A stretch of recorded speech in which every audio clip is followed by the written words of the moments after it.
What's good, team? Today I'm gonna fill y'all in on the best way to farm gems right now in anime Vanguards. As long as you're actively playing the game, this method gives you gems way faster than any macro could, and it's extremely easy to pull off.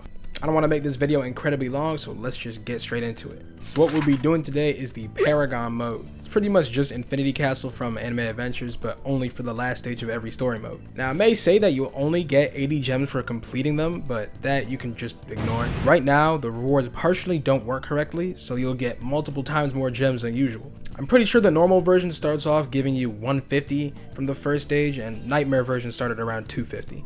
By the way, the farther you're in, the more gems you'll get from beating a stage. One quick little warning I have to give y'all is that sometimes you won't get the rewards from beating a stage, and that means your Paragon is just completely bugged and you can't get rewards from that difficulty. So say if you're on Nightmare mode and it doesn't give you the gems, try doing that stage on normal mode, and if that doesn't work, then just make sure to check all the rest of the maps and see what does and doesn't give you gems. So let's talk about the units you'll need. At the very least, you'll need to have 1 or 2 mythics, preferably evolved. As I mentioned before, there's 2 difficulties. Honestly, there really isn't that much of a difference between the two, but Nightmare enemies definitely have a lot more health. So if you have evolved units, then you should definitely be doing Nightmare. And if you're just starting out and have like 1 unevolved mythic, then you should be going for normal mode. If you're unsure on what to bring, then I'd suggest these. Also, make sure you save slots for Speedwagon and a multi-hit unit to break shields like Kizaru. For the stages you want to do, I suggest only doing Planet Namek or Double Dungeon. The final bosses for those 2 stages are fairly easy, but the Sasori boss for the Sand Village can be buggy and also extremely annoying to deal with if you're not fully prepared.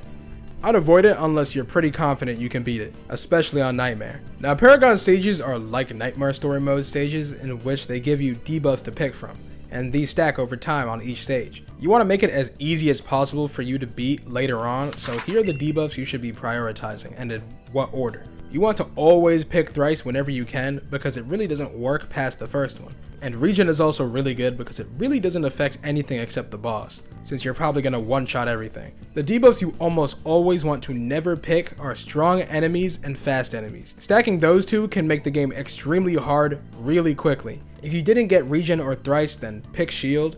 Otherwise, just restart and reroll your debuffs. Right now I'm doing the Namek and normal Paragon stages, and I'm earning around 2,000 gems every 20 to 30 minutes. And I'm on like stage 20. Once you start going higher up in levels, you can start earning a crazy amount of gems. So I start on this as soon as possible so you can start saving up for the next update. One last heads up though, I tried to do Paragon with 4 people and it just wasn't spawning them in. That's all for the guide though. Good luck on all your grinding, sub up if this helped, and I'll see y'all later.